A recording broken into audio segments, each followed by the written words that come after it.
So hi, and welcome back to another Coinversation interview. We're here with Naomi Brockwell, and we're going to be talking about her amazing Bitcoin book for children, Billy's Bitcoins, or Billy's Bitcoin, Wonderful. right? Billy's Bitcoin, that's correct. I'm delighted to be on the podcast. And I understand that you've done quite a few things in the space before this. I mean, you're originally from Australia. I'm from Australia, and I got into the Bitcoin scene obviously when I moved to New York. There was just a lot more hype about it. Before it reached Australia, it was very big in New York. And since I've been here, I've been making some fun music videos and doing some interviews with different people in the space. I recently went to Canada, interviewed a bunch of people, just trying to spread awareness. You know, this is an Sure. amazing tool, not just a financial tool, but a tool for financial freedom in a sense, and financial privacy, one that the government doesn't really enjoy giving people. So I'm a big advocate of Bitcoin in general. No, that's great, and we agree with you. That's why we're here. And Yes, I, so I'd like to talk about the book a little. sure. The obvious question, firstly, is why? What gave you the Why? idea to do it? So I think that Bitcoin is sort of obfuscated at the moment. It's shrouded in mystery. People have heard about it, but they probably heard about it in relation to dark markets and Silk Road and drugs and money laundering and all the things that the media likes to spit out. And people don't really know much about it. They don't understand it, and I think that causes um, a dilemma because people are scared to try it out because they don't really understand it. Sure. Now, I feel that if you can start to normalize it, make it a part of everyday conversations, make people realize it's not something to be feared, it's actually going to save you a lot of money if you want to do international transfers or if you're a vendor, then I think that more people will be interested in learning about it. So I think that the first step to this is bringing it into the culture. I do, as I said, fun music videos and things like that.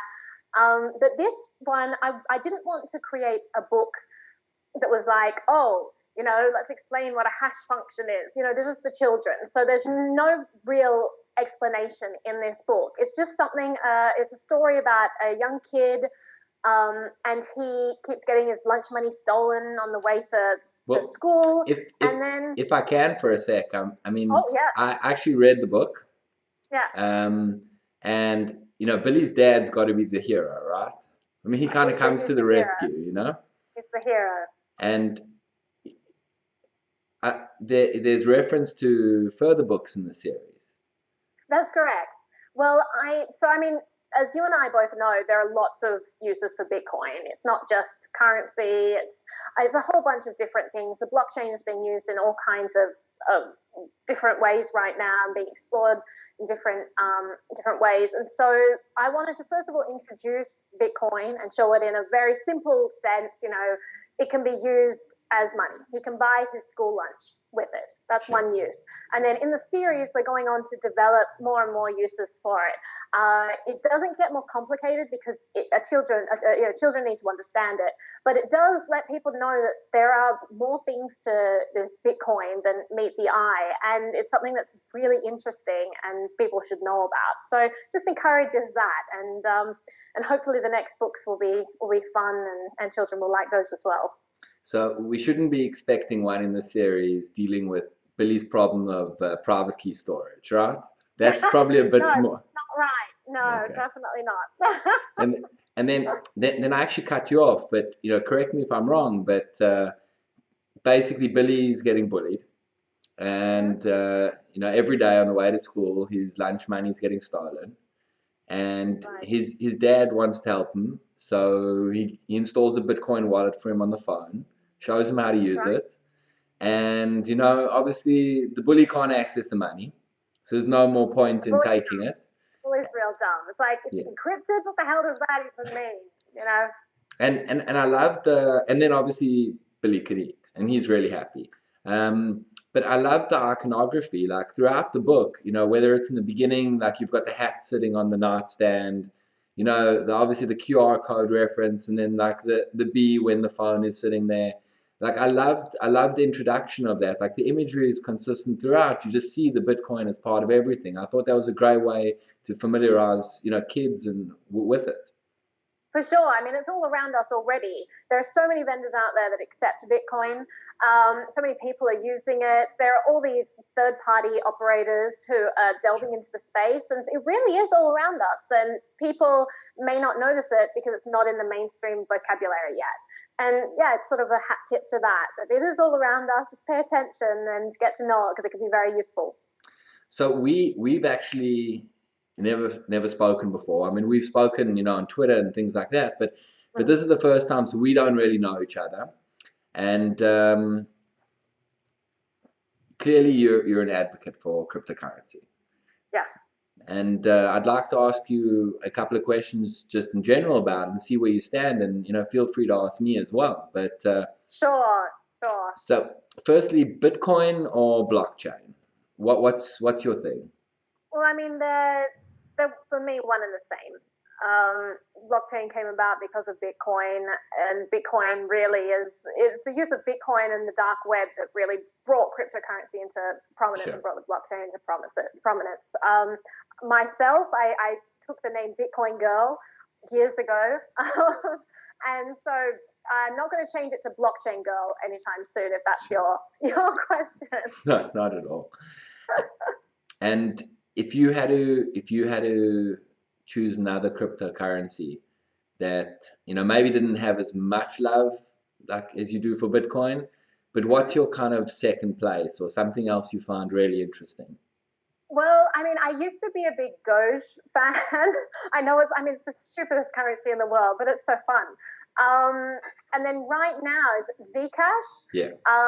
Is really interesting to me, and so I'm just waiting for that to settle down. And I have some Ether as well, which I also think is interesting. But I think Zcash, especially with blockchain giving out all of their the identity, all of the information to the IRS right now in the United States. Sure. That's a bit scary to me, that financial privacy is really being threatened in such a huge way. So Zcash looks very exciting on that front. But I saw that they also announced their 10 millionth wallet today. That was kind of the two things trending on Twitter for them was the IRS submission and the 10 millionth wallet. But yeah. So Zcash. So you're a big fan of zero knowledge, or you just like the anonymity? Yeah, I'm a big fan that it has the potential to give people more financial privacy. I think that that's really important. I mean, I don't go around telling everyone how much money is in my bank account. The IRS doesn't put out a blanket rule where they, access everything in our homes and everything in our computers all the time, although NSA probably is doing that. But it just seems like a huge invasion of privacy for the IRS to say anyone who uses Bitcoin, it's like saying anyone who has a Starbucks gift card. It's just kind of outrageous to me. Like they can suddenly get access to all of our information. So on that front, it's an exciting tool. I understand, and I agree with you. I mean, I think zero knowledge presents challenges, but I think the idea of returning anonymity in some way is great. And we have the kind of ultimate catch-22, which we've been speaking about for years, that in order to achieve mainstream adoption, whatever that means for Bitcoin, it would have to be done through service providers like Coinbase or blockchain. Exactly, business to business currency. And that's the problem, because then they're subject to compliance laws and KYC information like everyone else, and that kind of removes the reason for the early adoption. So I think that's what we're seeing. And whether it's the hard fork on Ethereum or the rise of Monero, Zcash, I think we're seeing a pushback in terms of people who've been in the space and say, bring us back what we started with, For sure. I think that it could be the new Bitcoin. And I also think that it's great that Bitcoin is achieving mainstream adoption. I mean, in a weird way, the fact that the IRS is giving it so much attention is going to probably help bring it into mainstream view. Like, oh, well, it's regulated, therefore it must be safe. The IRS is involved, that means the government will protect us, so I'm happy to buy some. I'm protected in some way. Obviously, I don't agree with that stance, but if it helps to get people interested and exploring the space, then that's great. I do, however, as you said, think that now there needs to be something else that people who enjoy Bitcoin for all of the reasons that we enjoy it, something that they can now go to as a substitute. Sure. And obviously, for the record, for anyone watching, I mean, both of us are huge proponents of all good things, and we have no problem with the IRS or anything else. We're just talking from a purely theoretical, conceptual perspective, you know? Of course, it's like it's a philosophy, right? Exactly. It's just the understanding that the individual has the right to their life and all of that. No, 100%. I just we had a funny comment a few weeks ago to one of our videos, and we've kind of made reference to it in the last few weeks going there. But you know, some people who clearly don't understand what's going on and maybe aren't very educated and deciding to chime in on things they don't understand. So that's always the best. I love that. We should take that as an opportunity to educate, broaden horizons. I have a lot of chats with people about that, people who think that it's all about the dark web and doing illegal things. And exactly. A person can want the right to financial privacy even when they're living within the law. I consider myself a very law-abiding person. That doesn't mean that I'm going to go send out my bank statements, post them on Twitter.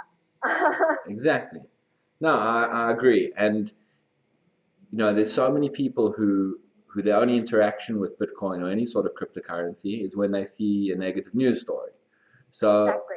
I have this all the time. I'll run into someone, I haven't seen them for a few months, and the first thing I'll get is, oh, I see Bitcoin isn't really a thing anymore. I'm like, what do you mean it isn't really a thing?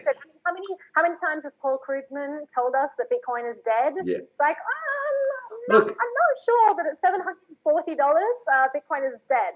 You know, what's the difference between that and a clock, right?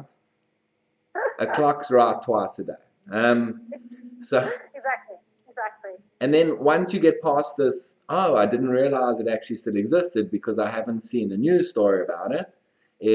But isn't that the one that they buy assassins with, or is that the drug one? You know? Yeah, or isn't that didn't a whole bunch of people get scammed and someone ran away with all their money, or didn't someone lose their computer and they lost everything, or isn't someone just going to hack into your computer and what happens when the internet's out? You run out of money. Exactly, because I had a very interesting conversation with someone the other day, you know, and I use the term interesting quite loosely, and they were talking about the risks, right? Like, think about all the potential risks of Bitcoin. You know, someone could steal the money, they could use it for bad things, you know, they could potentially get into your account, they could transfer it, you know, without knowledge of the government. And I was like, you're right, like basically what happens with fiat every day, you know? Exactly. Only the market share for Bitcoin is like this much, and yet everyone launders using US dollars. 100%. And why trade, you know, something we're familiar with that has, you know, 20-30% risk for something we don't know that only bears like, you know, 1 or 2% risk?